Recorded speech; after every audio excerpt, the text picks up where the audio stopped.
Bonjour à tout le monde, là on est en présence d'un exercice sur les fonctions logarithmes. J'ai la fonction définie sur l'intervalle ouvert 0 plus l'infini par g de x est égal à moins x carré facteur de 1 plus ln de x plus 1. Première question, calculer la limite de g de x lorsque x tend vers plus l'infini et la limite de g de x lorsque x tend vers 0 plus. Deuxièmement, étudier les variations de g sur l'intervalle ouvert 0 plus l'infini. Et troisièmement, on déduire que quel que soit x appartenant à l'intervalle ouvert 0, 1, g de x est strictement positif.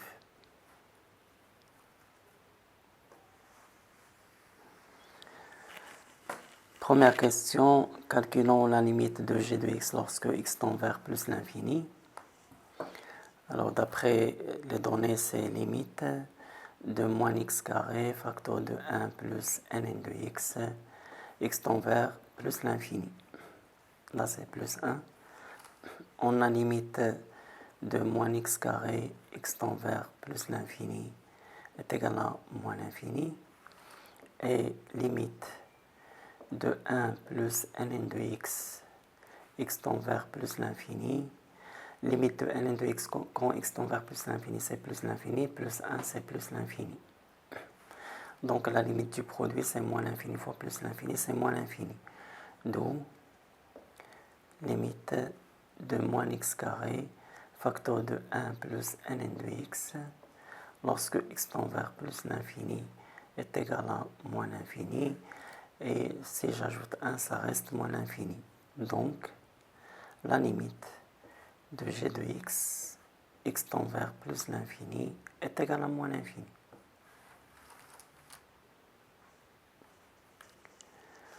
Pour la limite en 0 plus,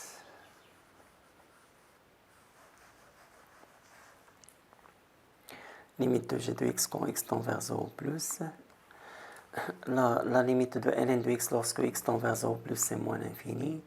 Moins l'infini plus 1, c'est moins l'infini. Limite de x carré, de moins x carré en 0 plus, c'est 0. Et 0 fois moins l'infini, c'est une forme indéterminée. Et pour éviter l'indétermination, il suffit de développer cette expression. Donc x tend vers 0 plus de moins x carré ln de x plus 1. On a limite de moins x carré lorsque x tend vers 0 plus est égal à 0.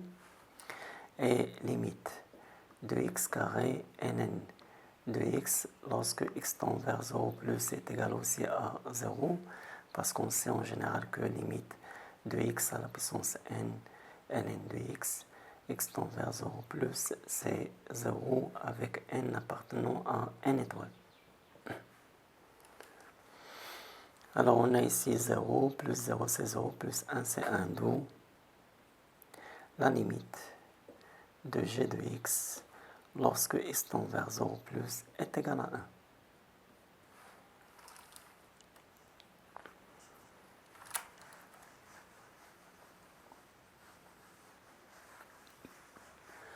Deuxième question, étudions les variations de g sur l'intervalle ouvert 0 plus l'infini.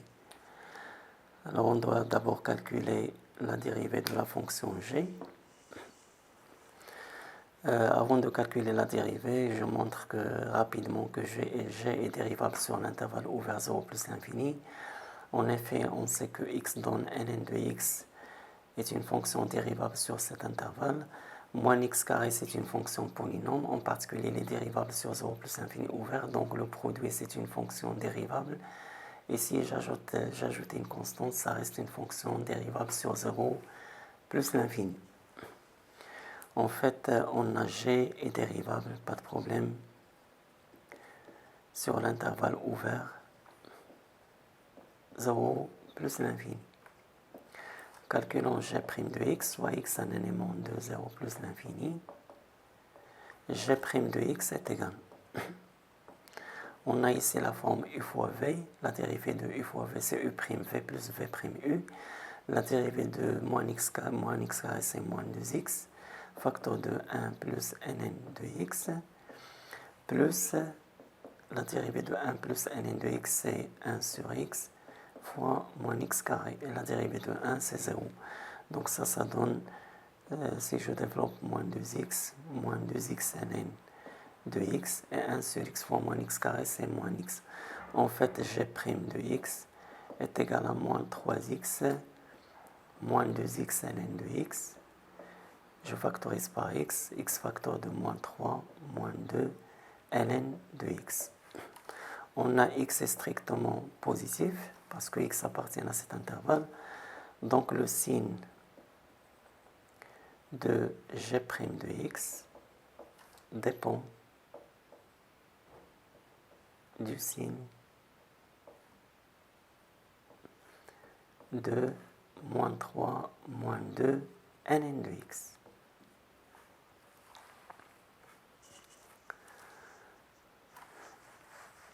Alors pour étudier le signe de moins 3, moins 2, ln de x, je résous d'abord l'équation.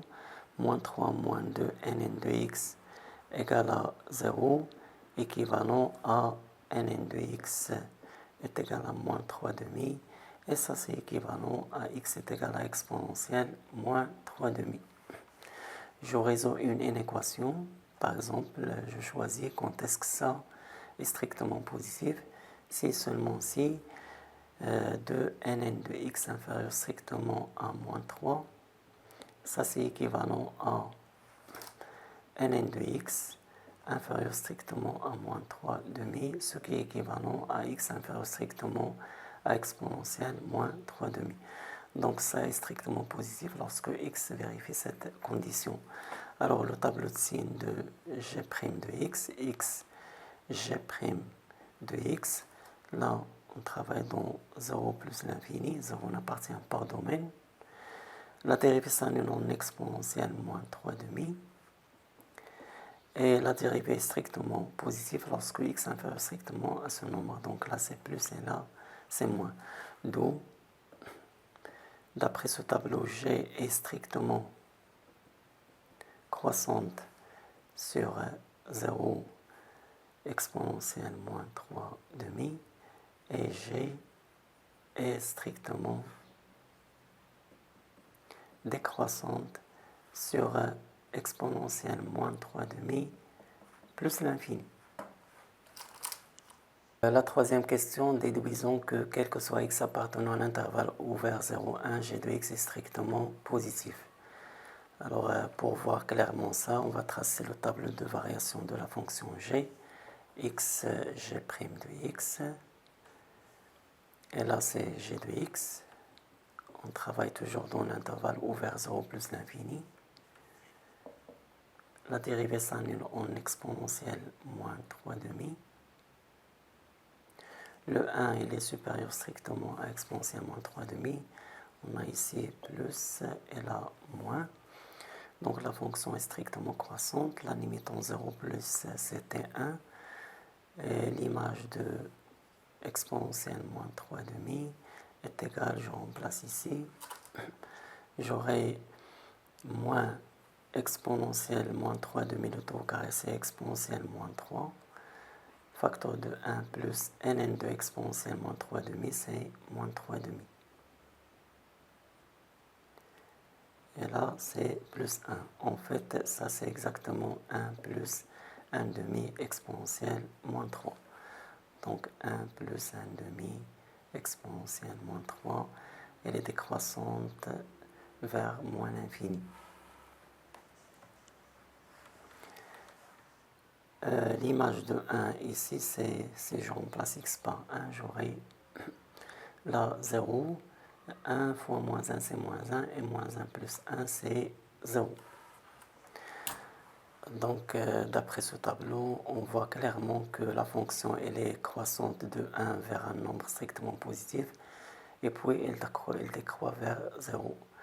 Donc, on sent que ça va être vrai, mais essayons de voir ça plus clairement, ou bien essayons de justifier ça soigneusement. Alors là, puisque la fonction change de variation, je vais travailler par intervalle. Premier intervalle, c'est 0 exponentielle moins 3 demi. On sait que g est dérivable sur l'intervalle ouvert 0 plus l'infini. En particulier, elle est continue sur l'intervalle 0 exponentielle moins 3 demi. Donc on a g continu sur l'intervalle 0 exponentielle moins 3 demi. Et d'après le tableau ici, G est strictement croissante sur le même intervalle. Donc, je peux déterminer l'image de l'intervalle 0 exponentielle moins 3 demi. Ça va être la limite de g de x tend vers 0 plus, et là, l'image de exponentielle moins 3 demi. D'après le tableau, la limite à droite en 0, c'est 1. Et là, l'image de ce nombre, c'est 1 plus 1 demi exponentielle moins 3. Alors, puisque l'image de cet intervalle est égale à celui-là, donc, quel que soit x appartenant à 0 exponentielle moins 3 demi, on a g de x appartient à cet intervalle. Et puisque g de x appartient à cet intervalle, d'où g de x est strictement positif. Quel que soit x appartenant à 0 exponentielle moins 3 demi, en particulier g de x est strictement positif. Donc il reste à voir le deuxième intervalle, exponentielle moins 3 demi, 1. Alors de la même manière, on a g est continu sur cet intervalle, g est continu sur l'intervalle exponentielle moins 3 demi 1, et g est strictement décroissante sur cet intervalle. Donc, l'image de l'intervalle exponentielle moins 3 demi 1 est égale à limite de g de x tend vers 1 plus, 1 moins, pardon, et la limite de g de x tend vers exponentielle moins 3 demi plus. D'après le tableau, là, cette limite-là, c'est 0. Et cette limite-là, c'est ce nombre-là, 1 plus 1 demi exponentielle moins 3. Donc, quel que soit x appartenant à un intervalle ouvert exponentielle moins 3 demi 1, g de x appartient à cet intervalle, donc g de x est strictement positif. Alors finalement, on a montré bien que quel que soit x appartenant à un intervalle ouvert 0, 1, g de x est strictement positif.